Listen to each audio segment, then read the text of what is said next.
How's it going, guys? We're here to check out this week's new content in Rust. Now, most of this has been covered by solo videos as I've been going along, so I'm not going to make this video too long for you. But if you can't tell, there is a compass at the top of the screen there. This is something that is here to stay. It's going to be part of the game. Now, a lot of people aren't very happy about that. Now, actually, there's going to be settings. So as you can see here, there's compass visibility. And you can turn it on or off. So you can go back to not using it whatsoever if you want.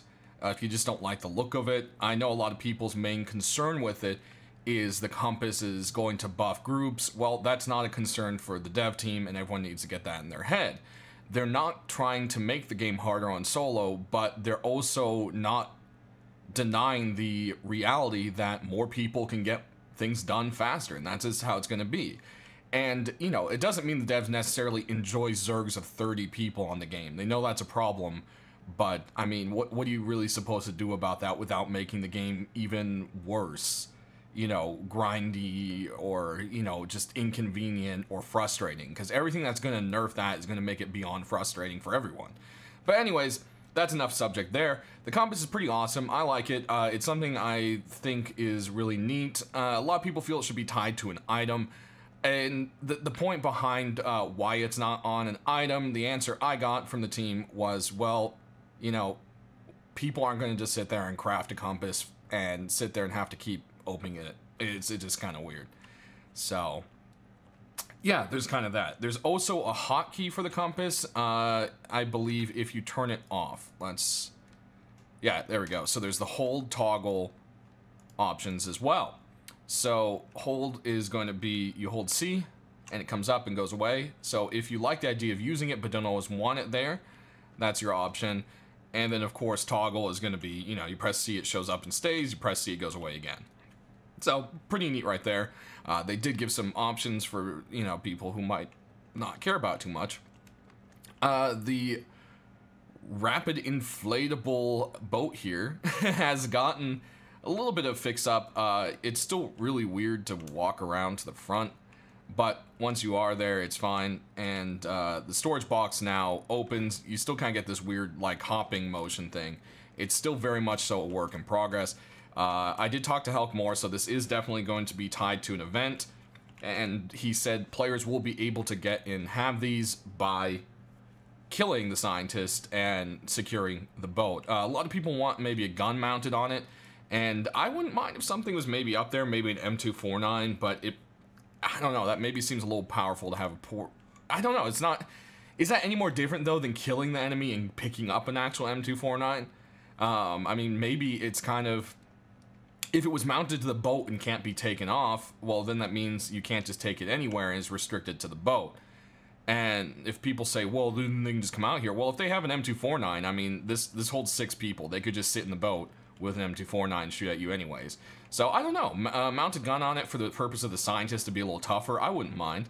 I think that's a cool idea. You guys should sound off in the comments section and let me know how you feel about that. So, anyways, for anyone that hasn't seen my other video, we're going to jump in it and drive around a little bit. Right now, it doesn't have fuel consumption, so I can't go over what it will cost to keep this baby running quite yet. But, as you can see, it sounds like maybe the sounds aren't 100% done. It doesn't seem to have like a throttle or anything where you can, you know, go faster or slower. Right now it kind of seems like it's just at cruising speed. Like this is what I imagine the scientists will be going around in. And can you imagine at night they probably have their flashlights going? You know, I wouldn't mind if there was some kind of like searchlight maybe attached to this even. That would be really cool.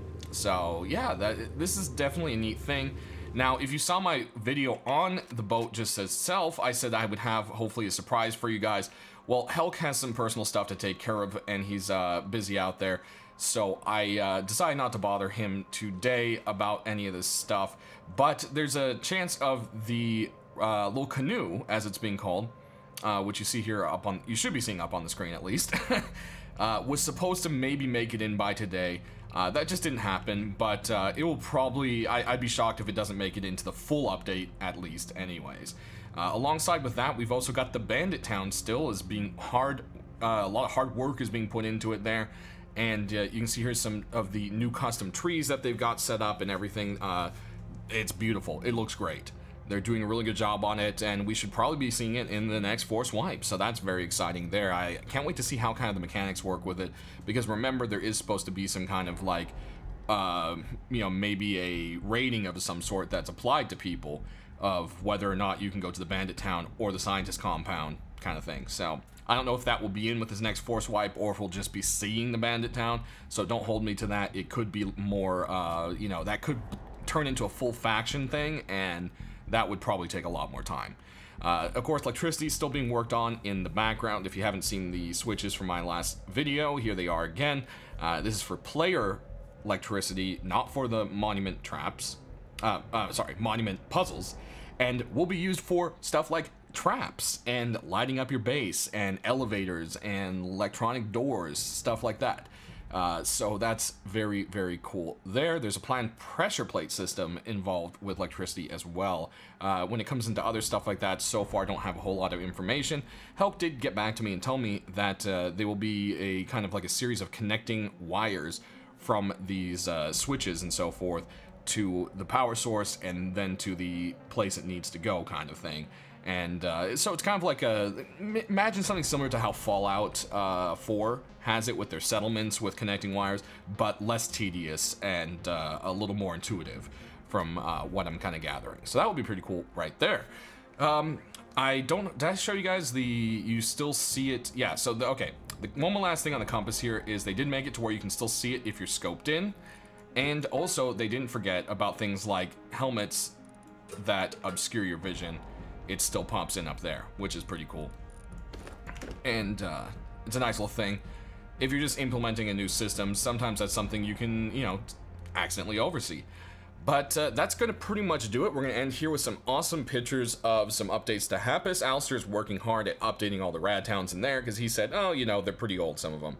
And I think he did a really good job on this water treatment plant. It's starting to look really great. So guys, like I said, it's a short video, nothing too special. As soon as the canoe and possibly the jackhammer are implemented, I will of course be showing those off to you guys as always.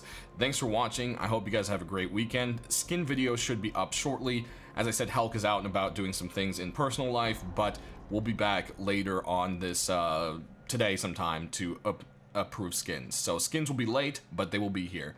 So there's the answer for that one. I'm sure a lot of people are looking forward to that. So guys, like I said, have a great weekend. Thanks for watching. We'll see you next time.